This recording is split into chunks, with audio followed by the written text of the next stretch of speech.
नमस्कार दोस्तों। आज हम सीखने वाले हैं क्लास 10th का जो हमारा मैथ है उसकी प्रश्नावली 5.3 और उस 5.3 प्रश्नावली का हम सीखते हैं क्वेश्चन नंबर 18। देखिए, इससे पहले के जो प्रश्न हैं वो हमने इससे पहली जो हमने वीडियो बना रखी है उनमें हमने करा रखे हैं। यदि आपने उसको ना देखा हो तो उसका लिंक है आपको डिस्क्रिप्शन बॉक्स में मिल जाएगा। तो देखिए, क्वेश्चन नंबर 18 में हमसे क्या कहा जा रहा है, मैं आपको देखिए क्वेश्चन यहाँ से पढ़ के समझा देता हूँ, आप बुक में अपनी चेक कर लें। इन्होंने बताया है कि हमने ना एक सर्पिल बनाया है। क्या बनाया है? सर्पिल।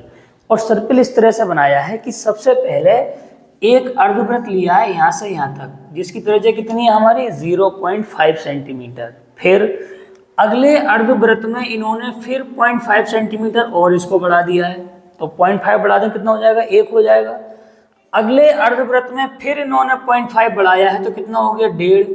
फिर अगले में 0.5 बढ़ाया है तो 2, यानी हर बार आधा सेंटीमीटर क्या कर रहे हैं ये लोग? बढ़ाते जा रहे हैं। तो इस तरह से एक सर्पिल बनकर तैयार हुआ है। ये क्या बनकर तैयार हुआ है? सर्पिल। तो हमें इस सर्पिल की कुल लंबाई निकालनी है, जबकि इसमें 13 अर्धवृत्त शामिल हैं। कितने अर्धवृत्त? 13। बात समझ में आ गई? यानी अर्धवृत्त बनाते गए हैं। सबसे पहले 0.5 सेंटीमीटर त्रिज्या का अर्धवृत्त बनाया है, फिर 0.5 ऐड करिए तो 1 का, फिर 1.5 का, फिर 2 का, फिर 2.5 का, इस तरीके से बनाते जा रहे हैं। तो इस तरह से 13 क्रमागत अर्धवृत्तों को मिलाकर जो सर्पिल बन के तैयार हुआ है उसकी क्या बतानी है? लंबाई बतानी है। ठीक है, आइए देखिए कैसे। तो सबसे पहले हमने लिख लिया कि पहले अर्धवृत्त की त्रिज्या, और हमने क्या मान ली? R1 0.5 centimetre. ठीक है, जैसा कि हमें सवाल में दिया गया है।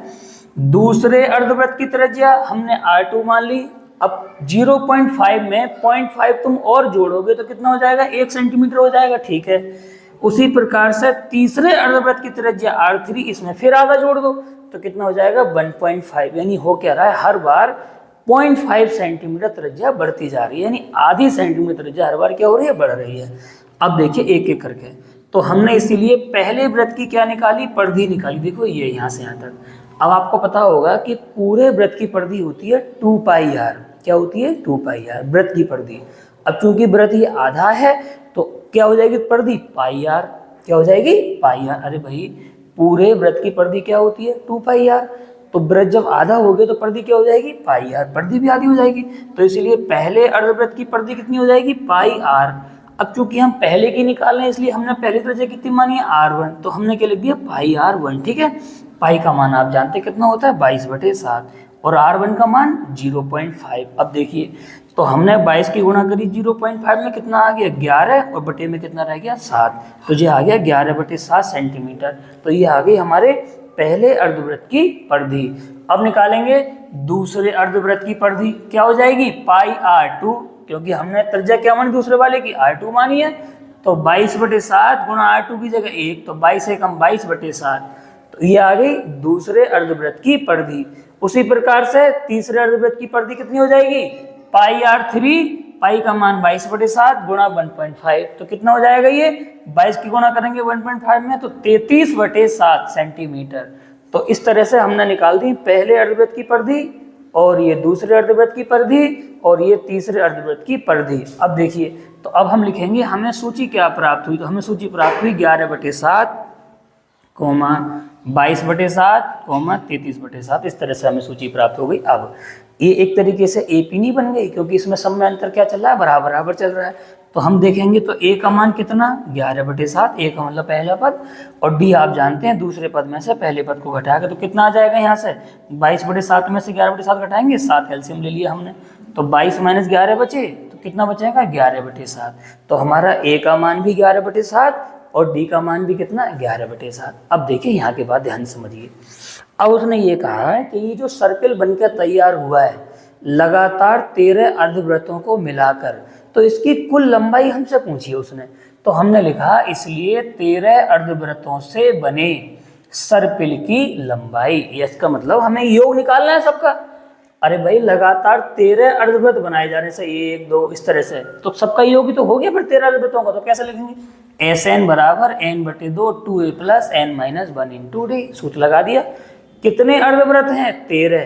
तो इसलिए n की जगह आ गया 13/2, 2 की जगह 2, a की जगह a का मान, प्लस n की जगह 13 - 1 और d का मान। ठीक है, इसको सॉल्व कर लो, अपने आप आंसर बनेगा। देखो कैसे, 13/2 अपनी जगह, ध्यान से देखते रहना। 2 की गुणा करोगे 11 में तो 22/7, 13 में से गए 1, 12 बच गए, गुणा 11/7 हमारा तैयार है पहले से, ठीक है।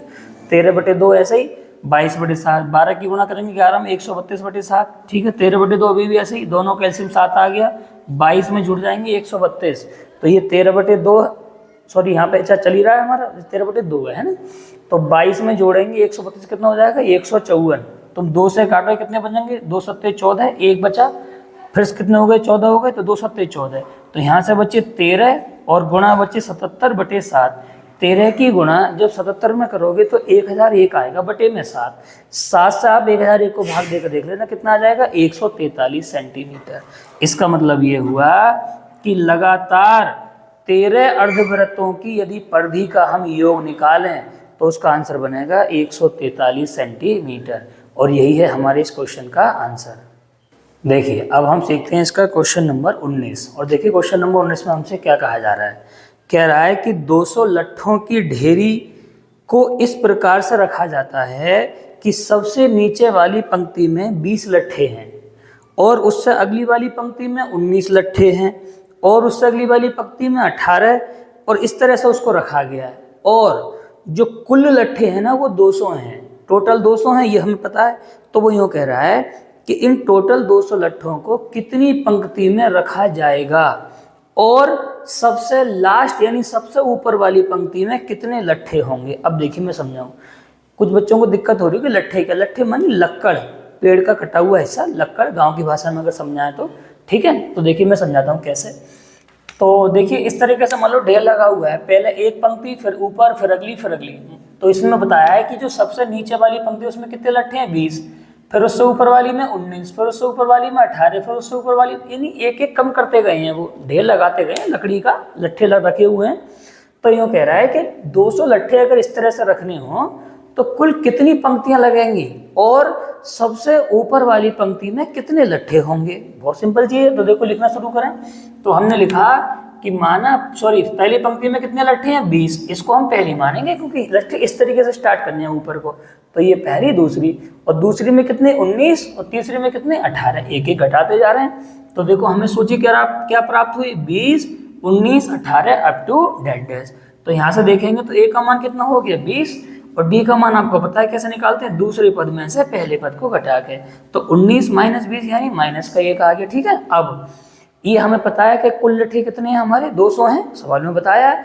तो हमने लिख दिया चूंकि SN बराबर कितना है 200, SN का मतलब लट्ठों की संख्या टोटल योग, तो SN कितना है 200 है, तो SN का सूत्र लगा दिए यानी योग का n/2 2a + n - 1 × d बराबर कितना 200। अब देखिए n की जगह यहाँ n रहेगा क्योंकि हमें नहीं पता ना कि कितनी पंक्तियां बनेंगी, तभी तो हमें निकालना है। तो हमने n की जगह n लिख दिया, 2 की जगह 2, a की जगह कितना आ गया 20, n की जगह n और d की जगह कितना -1 बराबर 200। अब देखना ध्यान से, यहाँ से ये n अपना बचा, 20 की गुणा 2 में हो गई 40 हो गए। यहाँ से देखिए अब ये माइनस का 1 है, इसकी गुणा हमने करी पहले n में, तो माइनस का n बच गया। -1 की गुणा हुई -1 में, तो माइनस प्लस हो गया बराबर 200 × 2, ठीक है। अब देखो n 40 और कितने हो गए 41, और -n बराबर 200 दूनी 400। अब देखो यहाँ से n की गुणा कर दी मैंने 41 में, तो 41n और -n² बराबर 400। अब क्या करा हमने, ये -n² हमने पहले कर दिया, प्लस के 41n यहाँ पे, और ये जो 400 प्लस के थे इसको उठा के मैं इधर ले आया, ठीक है। तो माइनस का हो गया। अब मैंने सारे चिन्ह क्या कर दिए, देखो बदल दिए, माइनस की जगह प्लस, प्लस की जगह माइनस, माइनस की जगह प्लस बराबर 0। अब ये हमारा बन गया सिंपल सा द्विघात समीकरण। कैसे कि भाई हमें गुणा करके लेके आना है 400 और हमें जोड़ के लेके आना 41। तो हमने क्या करा, यहाँ से 25 + 16 कर दिए। आप कहोगे 25 + 16 क्यों कर दिए भाई, क्योंकि 25 में आप 16 जोड़ोगे 41 आ जाएगा, 25 में 16 की गुणा करोगे तो 400 आ जाएगा, ठीक है। तो देखिए n² - 25 की गुणा n में 25n plus minus 16n plus 400 बराबर 0। यहाँ से देखिए मैंने n कॉमन ले लिया, तो n कॉमन लेंगे तो यहाँ से n बचेगा, माइनस के 25 बचेंगे। इन दोनों में से माइनस का 16 कॉमन ले लिया, तो यहाँ से बचेगा n, और यहाँ पे प्लस की जगह क्या हो जाएगा माइनस, क्योंकि माइनस कॉमन आया हुआ है, और यहाँ बचेंगे 25 बराबर कितने 0। दोनों जगह से कितने बचे n - 25, देखो यहाँ से, तो यहाँ से रह गया n, यहाँ से रह गया माइनस का 16 बराबर 0। आपके पास 2 ब्रैकेट बन गए, दोनों ब्रैकेट्स को एक एक करके क्या लगाएंगे 0 के बराबर। तो कैसे, यदि n - 25 बराबर 0 तो n का मान कितना आया 25। अब और अगले में देखेंगे तो n माइनस 16 बराबर 0, तो n का मान कितना आएगा 16। अब देखिए यहाँ से देखिए बच्चा यहाँ पे आके कहाँ फंसोगे आप लोग कि भाई जैसा एक तो n का मान आ गया हमारे पास 25 और एक आ गया n का मान 16। अब दिक्कत ये है कि कौन सा मान लिया जाए यहाँ से, भाई 25 लिया जाए या 16 लिया जाए। यदि मान लो एक मान प्लस में आता है एक माइनस में आता, तो हमें पता है कि हम हमेशा प्लस वाले को लेते हैं, लेकिन चूंकि यहाँ दोनों प्लस के हैं तो अब हमें थोड़ा सा सोचना पड़ेगा कि भाई n बराबर 25 पे हम आंसर निकालेंगे n बराबर 16 पे। अब देखिए यदि आप n बराबर 25 लेते हैं, ठीक है, और फिर 25 में चूंकि n बराबर 25 ले लिया आपने, इसका मतलब टोटल लाइनें कितनी बनी है 25 बनी है, और यदि आप 25वीं पंक्ति में फिर लट्ठों की संख्या निकालोगे तो वो माइनस में आएगी। किस में आएगी? माइनस में, जबकि ऐसा संभव नहीं है। तो इसीलिए हम 25 को क्या करेंगे? नहीं लेंगे यहाँ पे, ठीक है, 25 को हम नहीं लेंगे। किसको लेंगे हम? n बराबर 16 को। समझ गए क्यों n बराबर 16 ले रहे हैं? क्योंकि जब n का मान हम 16 लेंगे तो इसका मतलब 16 पंक्तियां बनेंगी, और 16वीं पंक्ति में जो लट्ठों की संख्या बनेगी वो 5 बनेगी। तो ये संभव है। और जबकि n बराबर अगर हम 25 लेते हैं तो 25 पंक्तियां बनेंगी, और 25वीं पंक्ति में अगर हम पद निकालेंगे तो माइनस का आएगा मान, माइनस के 25, जबकि यह संभव नहीं है। तो इसलिए हमने क्या करा? n बराबर 16 लेने पर, ठीक है, इसको नहीं लेंगे 25 को, तो n बराबर 16 ले लिया। इसका मतलब कि जो लट्ठे हैं उसकी कितनी पंक्तियां लगाई गई हैं? 16 पंक्तियां लगाई गई हैं। अब उसने एक चीज ये भी तो पूछी है हमसे कि लास्ट वाली पंक्ति में कितने लट्ठे हैं, तो सूत्र लगा दीजिए। इसलिए AP का nवां पद, तो कितना आ जाएगा? an बराबर a plus n minus 1 into D. a की जगह कितना देखो 20, n की जगह 16, अभी हाल तुम्हारे सामने निकाला है, गुना d का मान कितना? माइनस का 1। तो सॉल्व कर लो, 20 और 16 में से कितने? 15 गुना माइनस 1, तो 20 और माइनस के कितने आ जाएंगे? 15, तो कितने बचेंगे यहाँ से? 5। तो हमारे दोनों आंसर आ गए। तो हम कैसे लिखेंगे फाइनल आंसर कि अतः लट्ठों की जो कुल पंक्तियां हैं वो कितनी हैं? 16 हैं, और 16वीं पंक्ति में जो सबसे आखिरी पंक्ति है 16वीं, उसमें कितने लट्ठे हैं हमारे? 5 हैं, ठीक है। तो इस तरह से हम पता लगाएंगे इस क्वेश्चन का आंसर।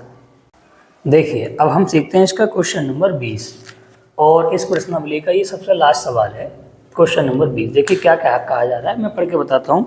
इसमें कह रहा है कि एक आलू दौड़ में प्रारंभिक स्थान पर एक बाल्टी रखी हुई है, और जो पहले आलू से 5 मीटर की दूरी पर है, ठीक है, उसके बाद आगे के जितने भी आलू हैं वो सब 3-3 मीटर की दूरी पर रखे गए हैं, और इसमें कुल आलू कितने रखे हुए हैं? 10, टोटल आलू 10 हैं, ठीक है। तो यूँ कह रहा है कि एक एक करके ना इन आलूओं को उठा के हमें बाल्टी में डालना है। तो वो बोल रहा है कि टोटल 10 आलूओं को उठाकर बाल्टी में डालने के लिए हमें कितनी दूरी क्या करनी पड़ेगी? तय करनी पड़ेगी। आइए देखिए कैसे। जैसे मान के चलिए ये हमारी बाल्टी है, और व्यक्ति यहाँ से चलना शुरू करेगा, और ये हमारा पहला आलू रखा हुआ है, ये दूसरा, ये तीसरा, ये चौथा, ये पांचवा, छठा, ऐसे करके कितना रखे हुए हैं? 10। तो मान लीजिए जो दौड़ने वाला बच्चा है या जो भी उसमें खेल रहा है खेल में, तो पहले वो यहाँ से यहाँ तक जाएगा पहले आलू को उठाने के लिए।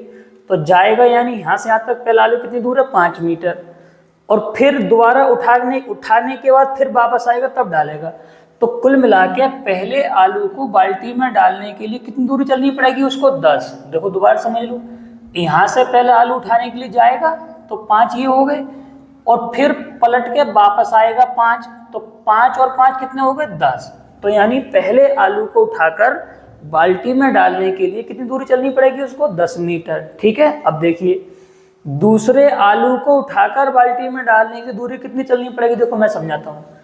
पहला आलू 5 मीटर दूर था, आगे के जितने भी आलू हैं वो सब 3-3 मीटर की दूरी पर रखे हुए हैं, सवाल में बताया गया। तो देखिए यहाँ से यहाँ तक जाएगा पहले 5, और यहाँ से यहाँ तक जाएगा 3, तो 5 और 3 8, यानी 8 जाने में खर्च होंगे और 8 ही वापस आने में खर्च होंगे।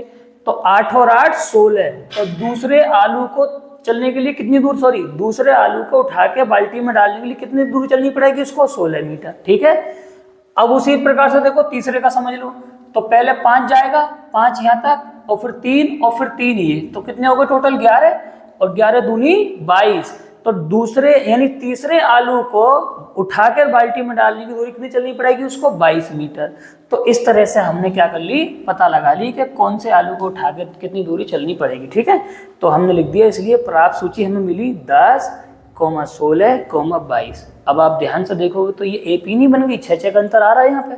तो इसलिए ए का मान कितना है हमारे पास 10 और डी हम निकालना जानते हैं दूसरे पद में से पहले पद को हटा के, तो कितना हो जाएगा 16 माइनस 10 यानी 6। तो ए का मान 10 आ गया, डी का मान 6 आ गया। अब देखिए सवाल में क्या पूछा है।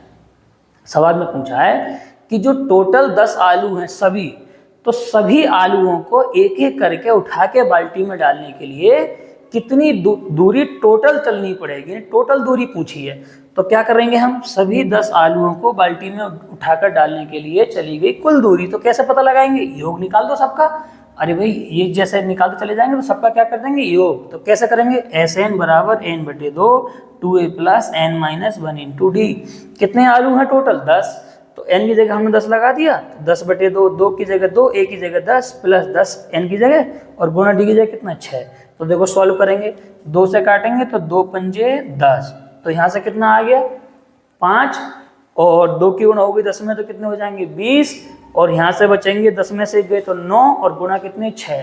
तो 5 अपनी जगह, ये वाला 20 प्लस 9 छिक्के 54, 5 अपनी जगह और गुणा 20 में जोड़ोगे 54 कितने हो जाएंगे 74।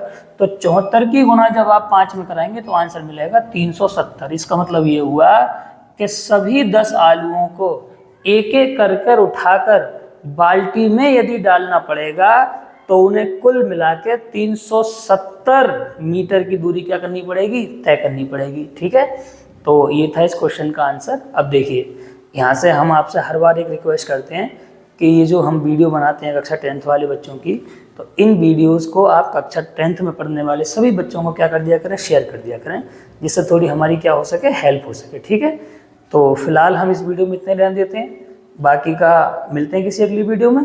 तब तक के लिए नमस्कार।